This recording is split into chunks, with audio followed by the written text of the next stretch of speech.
I never thought the sentence that would shake my marriage the most would come from my own husband's mouth. We weren't fighting. We weren't even arguing. We were sitting on opposite sides of the couch, the late afternoon light spilling through the blinds, dust floating lazily in the air. It was one of those quiet moments I used to love, safe, familiar, ordinary. And then Mitch looked at me and said, "You touch me too much. It makes me feel objectified." The word landed like something sharp inside my chest. Objectified. For a second, I couldn't even breathe properly. My hands went cold. My heart started pounding so hard I could hear it in my ears. I remember staring at him, waiting for him to smile or laugh, to tell me he was joking. He wasn't. This was the man I had been with for 8 years. 5 years married. The man who used to pull me closer in bed. The man who once joked that my hands were his favorite place to rest. And now he was angry, not uncomfortable, not unsure. Angry. I tried to explain. I told him my touches weren't sexual, not pressure, not some attempt to take something from him. I touched him because I loved him, because when I saw him, my body reacted before my brain could stop it. A hand on his arm, a lean into his shoulder, a hug from behind. Things that had always been normal for us. But the more I talked, the tighter his jaw became. "That's not the point," he snapped. "You make me feel like all you want is my body." That's when something inside me cracked. Because Mitch knew that word wasn't just uncomfortable for me. He knew my history. He knew what that accusation did to me. And still, he used it. I apologized anyway. I promised I'd touch him less. I said I'd be more careful. But he didn't soften. And that's when I knew this wasn't really about my hands. Something else was wrong. Something he wasn't telling me. Something that had been building long before that conversation. I just didn't know yet that the truth he was hiding would change the way I saw our marriage forever. I'm the kind of woman who shows love without thinking. Not in grand speeches, not in dramatic gestures. In small, constant ways, my fingertips brushing a shoulder as I pass behind him, my knee bumping his under the dinner table, my hand finding his, automatically when we walk through a parking lot. Touch has always been the first language my body learned, and I made that clear from the very beginning. 8 years ago, on a night that smelled like rain and street food, I told Mitch the truth over cheap cocktails and a shared plate of fries. "I'm affectionate," I said, almost apologetic even then. "I touch a lot. I'm a cuddler, a handholder, a lean-into-you kind of person. But I never want you to feel trapped. If you're not in the mood, you tell me. I can handle a not right now. I can't handle silence." Mitch smiled like it was the easiest thing in the world. "I can handle you," he said, laughing softly. "I like that about you." Back then, he was all warmth and openness. He'd reach for me first. He'd wrap an arm around my waist while I cooked. He'd kiss the top of my head like it was instinct. The honeymoon phase made everything feel effortless, like our bodies had been built to fit together. But after a few months, after life became real and schedules got tight and the newness wore down, he admitted something. He wasn't as touch-driven as I was. It wasn't an explosive confession. It was more like a careful truth placed gently on the table between us. "I love you," he said one night, looking almost guilty. "I do. But I don't always need as much physical affection as you do." I remember my stomach dropping, not because it was a deal breaker, but because I was afraid that this meant I was too much, afraid that my love, the way I naturally expressed it, would become a burden.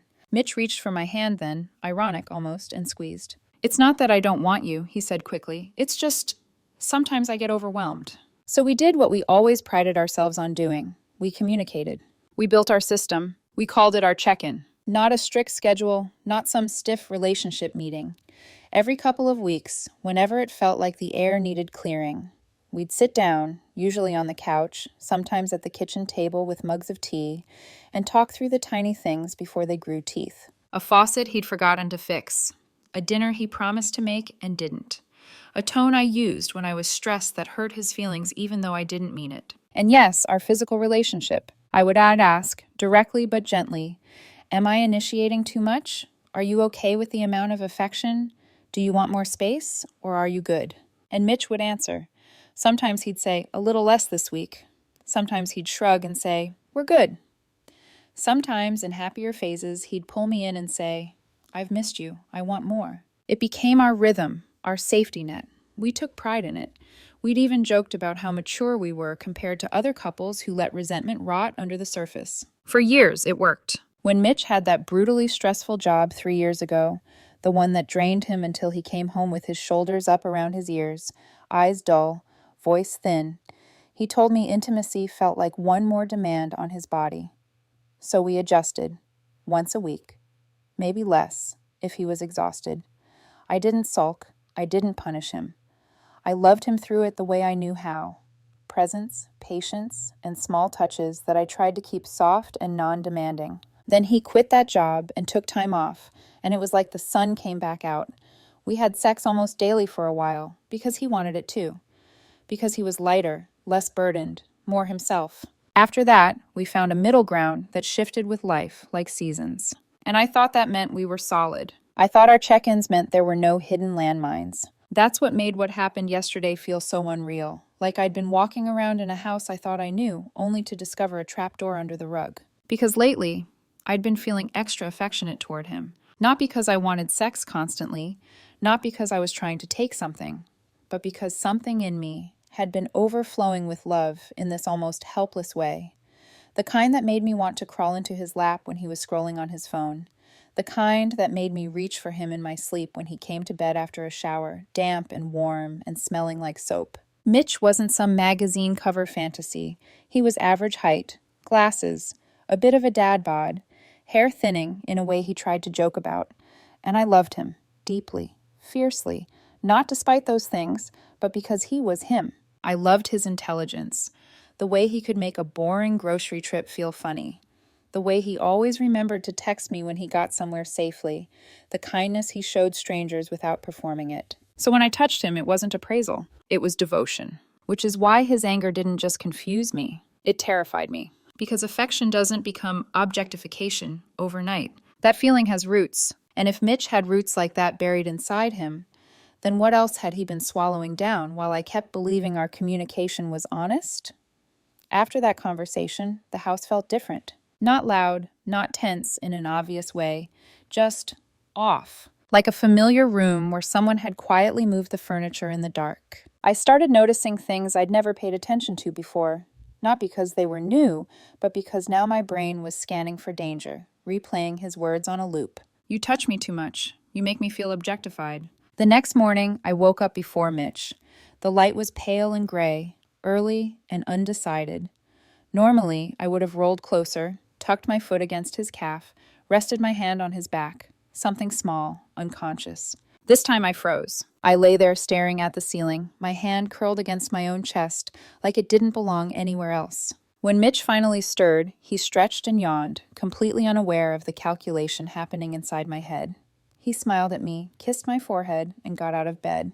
The kiss felt strange, not wrong, just heavier than it used to be, like I was suddenly aware of every inch of space between us, aware of where my body ended and where his began. Over breakfast, I caught myself sitting an inch farther away than usual. I didn't lean into him when he passed behind my chair. When he brushed my arm, reaching for his coffee mug, I flinched, not visibly, but inside. And that scared me more than his anger had. Because this wasn't just about changing my behavior. It was about me questioning my instincts. All day, while I worked at my desk, my thoughts kept drifting back to our check-ins. The conversations I thought had protected us. The times he'd said, "You're fine," or "I like when you touch me," or "Don't overthink it."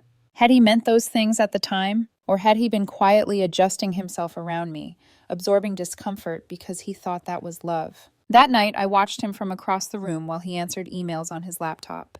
His brow furrowed in concentration, glasses sliding down his nose the way they always did.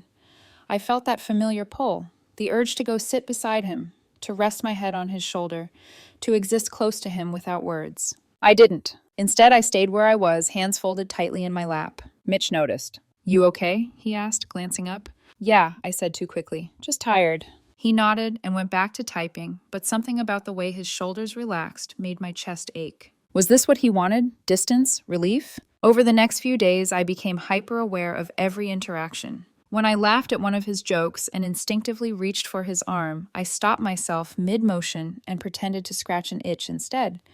When he came home from work, I smiled instead of hugging him. When we sat on the couch, there was space between us that hadn't been there before. He didn't comment on it, and that silence started to gnaw at me. Because part of me had expected him to notice, to say, "Hey, you're being distant," or "You don't have to pull away like that," but he didn't.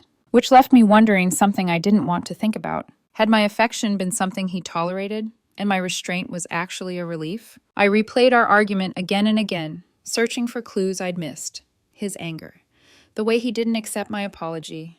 The way he insisted it wasn't about sex at all. Objectified. That word doesn't come from nowhere. It grows from discomfort that's been ignored, by someone or by yourself. And the more I sat with that thought, the more unsettled I became. Because Mitch wasn't a man who lashed out.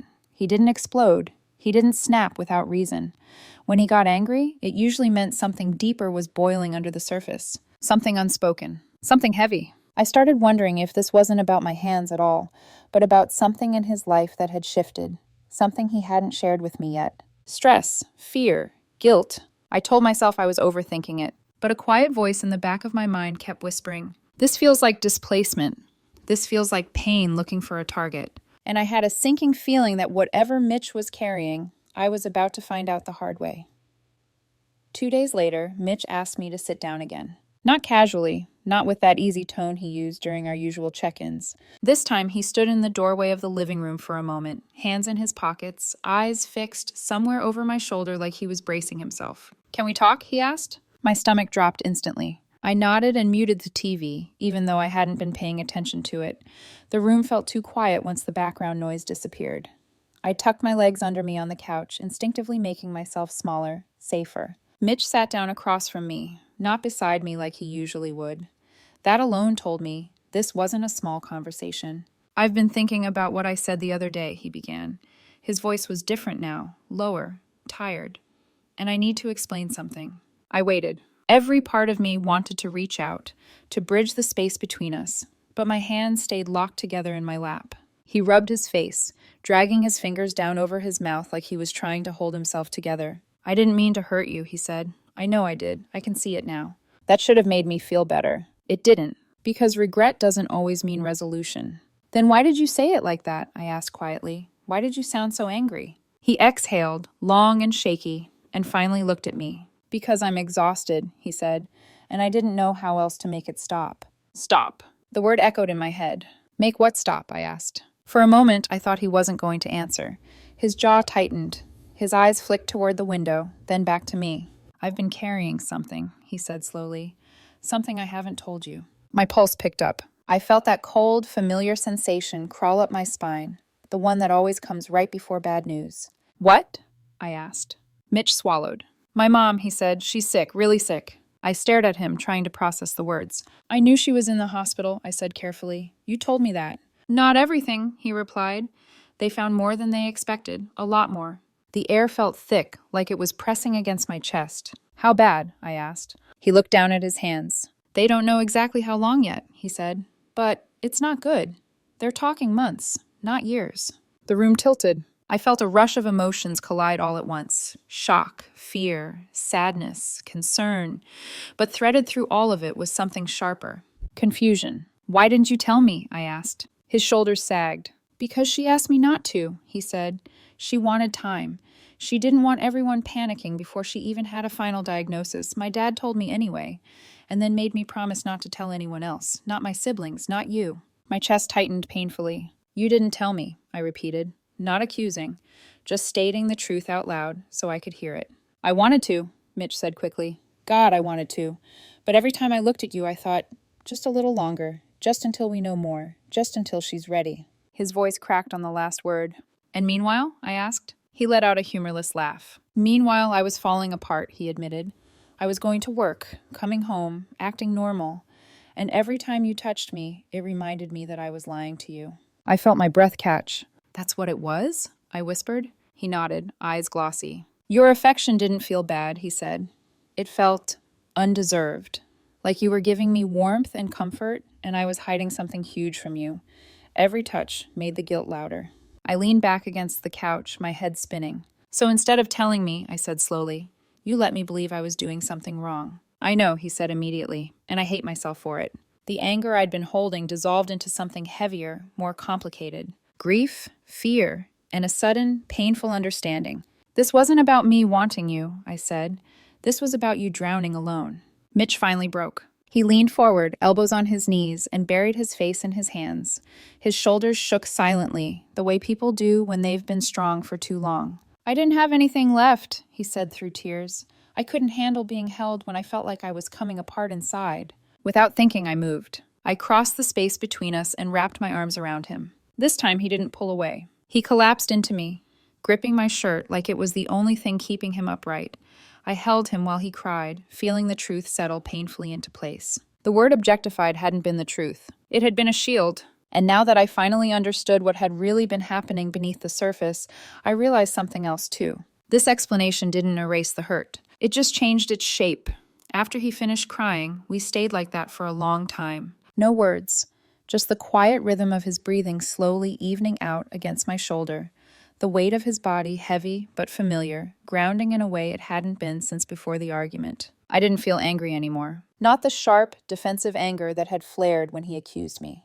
That had burned itself out, leaving behind something more fragile. Understanding. But understanding doesn't undo pain. When Mitch finally pulled back, his eyes were red and swollen. He looked smaller somehow, less like the steady man I'd always relied on, and more like someone who'd been carrying too much for too long. I'm sorry, he says again, for everything, for using that word, for taking it out on you. I nodded. I know, I said softly, and I meant it. I believed him. But belief didn't mean I was untouched. I need you to understand something too, I continued. When you said that, it didn't just hurt. It made me question myself, my instincts, the way I love. His expression shifted, guilt flooding back in. I know, he whispered. I've spent days afraid to reach for you, I said. Not because I don't respect your boundaries, but because I didn't know where the line was anymore. I didn't know if my affection was welcome at all. He looked at my hands, still folded in my lap, like he finally noticed how tightly I was holding myself together. I never wanted that, he said. I never wanted you to feel rejected. But that's what happened, I replied, not accusing, just honest. We talked late into the night after that, about his mother, about the fear he'd been carrying, about the pressure of being the one who knew the truth but couldn't share it. He told me how every normal moment felt surreal, how he'd be laughing with me on the couch while mentally counting the days, how he'd wake up at 3 a.m. with his heart racing and no one to talk to. I didn't want to ruin things, he said. I wanted to protect you. I took a shaky breath. Protecting me doesn't mean shutting me out, I said. We're supposed to carry things together, even the ugly parts. He nodded, eyes downcast. I know that now. The next day, we went together to see his parents. Mitch held my hand the entire drive, not in the casual way he used to, but with intention, like he was reminding himself that I was there, that he didn't have to do this alone anymore. His mother was thinner than I remembered, still sharp, still composed, but there was a tiredness in her eyes that hadn't been there before. She greeted me warmly, squeezed my hands, and thanked me for coming, like it mattered more than politeness. Seeing her made everything real in a way words hadn't. Over the following weeks, our old issue with physical affection slipped into the background. Not solved, not forgotten, just temporarily eclipsed by something bigger.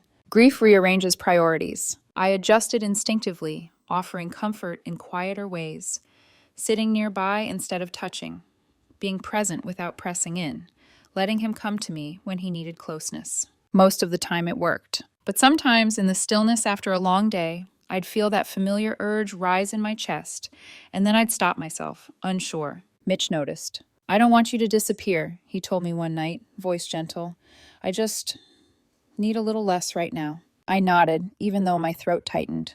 I can do that, I said, and I meant it. Still, a small question lingered in the back of my mind, refusing to fade. If stress could turn something he once loved into something that overwhelmed him, what would happen when the grief passed? Because grief isn't forever. But incompatibility can be. Grief has a strange way of reshaping a household. At first, everything feels urgent. Appointments, phone calls, visits, logistics. There's always something to do, somewhere to be. But once the immediate chaos settles, what's left is quieter and heavier. That's when the weight really starts pressing in. Mitch took a leave of absence from work. I used most of my vacation days without thinking twice. We measured time in hospital parking tickets and paper cups of bad coffee, in whispered conversations in hallways that smelled like antiseptic and fear. Through it all, I stayed careful with my body. I learned to sit beside him without touching, to offer tea instead of hugs, to ask softly, "Do you want company or space?" before doing anything else. Mitch appreciated it. I could see the relief in his shoulders when I asked instead of assumed, and for a while that felt like progress, like maturity, like love adapting instead of breaking. But adaptation has a cost. Some nights, after we got home from the hospital, Mitch would sink into the couch and stare at nothing. I would sit at the opposite end, hands folded, heart aching with the urge to close the distance. Sometimes he'd reach for me first, resting his head against my shoulder. Those moments felt precious, earned. Other times he wouldn't, and each time he didn't, a quiet voice inside me asked a question I didn't want to hear. Is this temporary, or is this who we've always been? The funeral came and went in a blur of black clothing, condolences, and casseroles stacked in our fridge. Mitch's mother passed faster than anyone expected.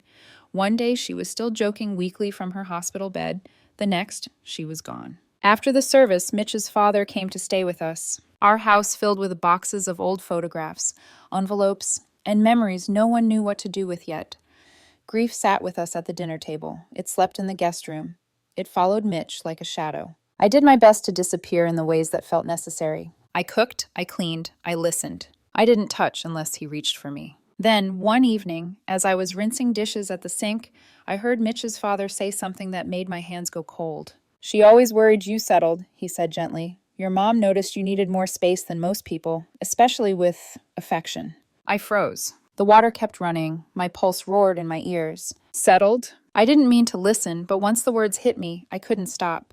His father kept talking, voice low and reflective, like he was sharing an old truth that had finally found the right moment. She never wanted to interfere, he said, but she wondered if you were forcing yourself to fit. When the house went quiet again, I turned off the faucet with shaking hands. That night, after his father went to bed, I asked Mitch directly. He didn't deny it. He admitted his mother had mentioned it once before, a year ago, maybe longer.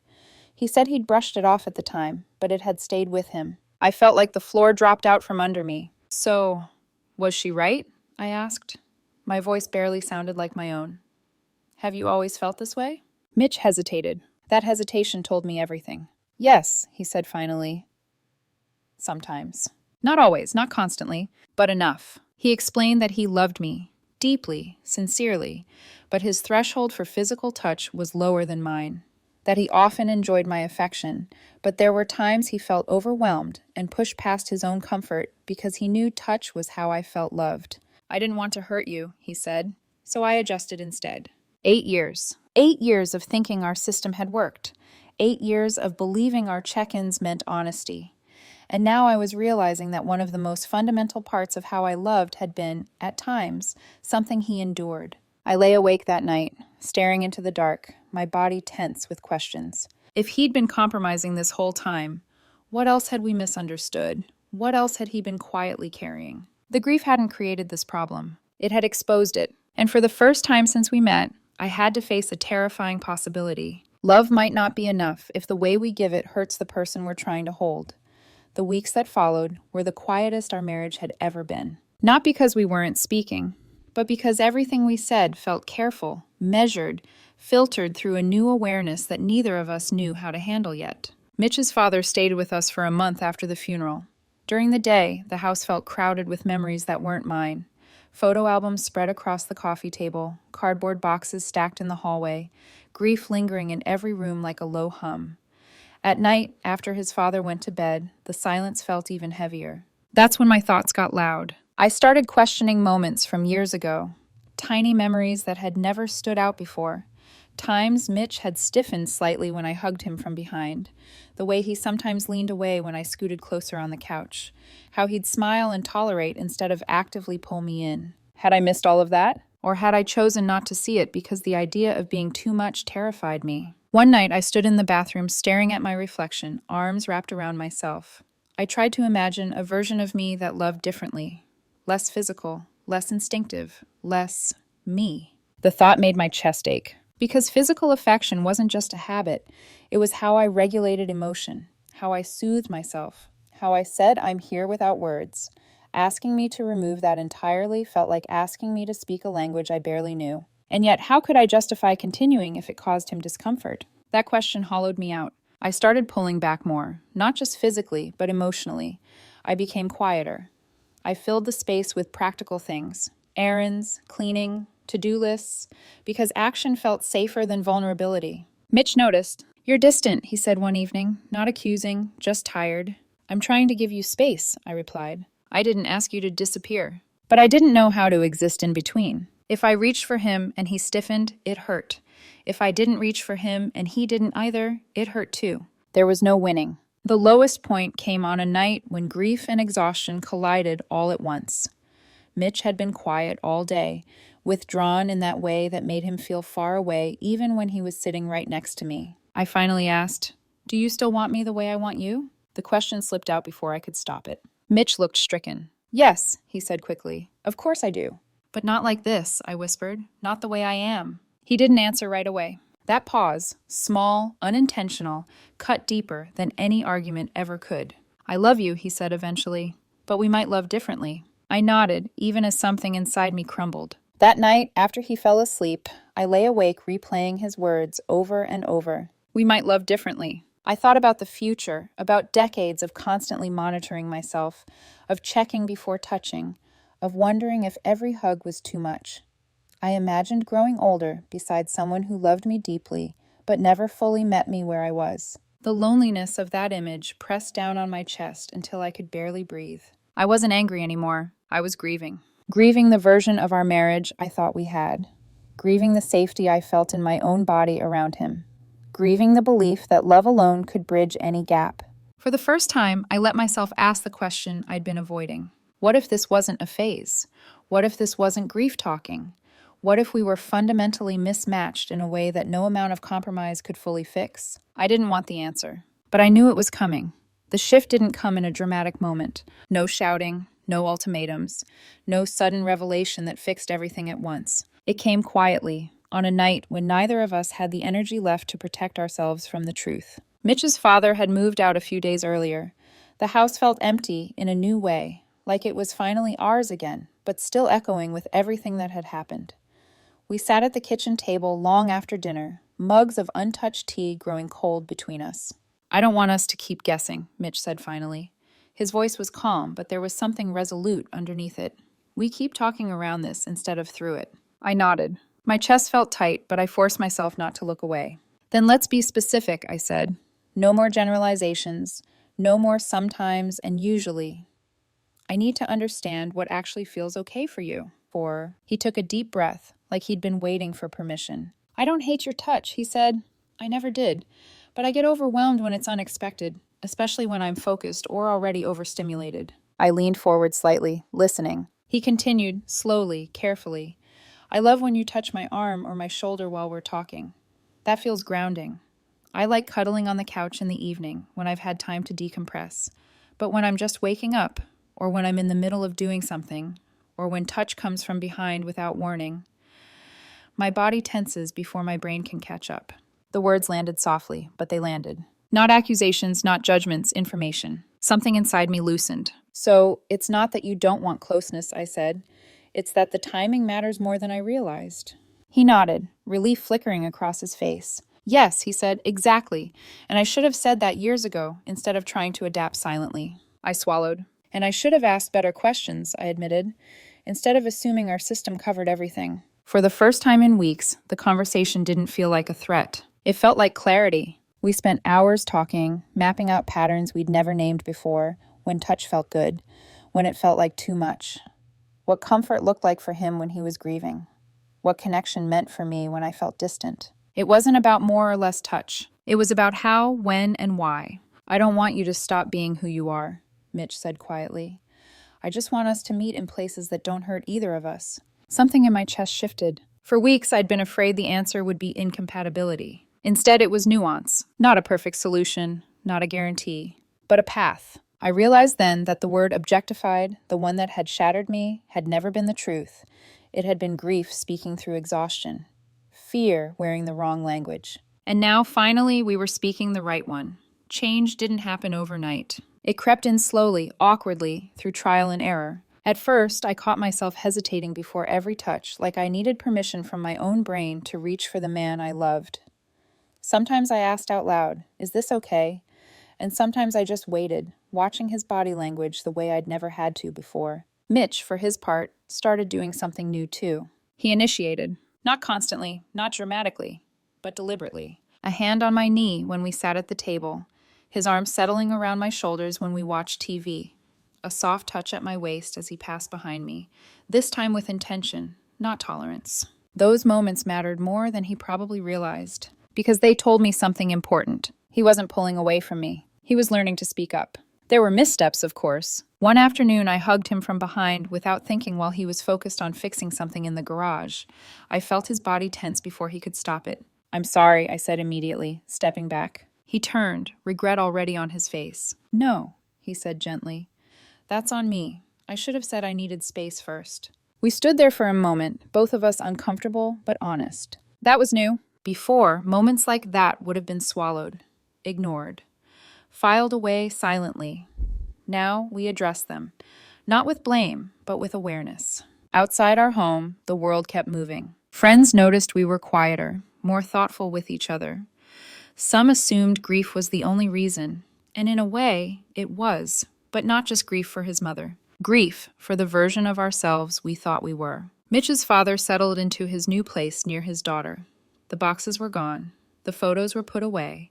Life started to resemble normal again, at least on the surface. And that's when I noticed something unexpected. Our physical connection, when it happened, felt better. Less automatic, more present. When Mitch reached for me now, it wasn't because he felt he should.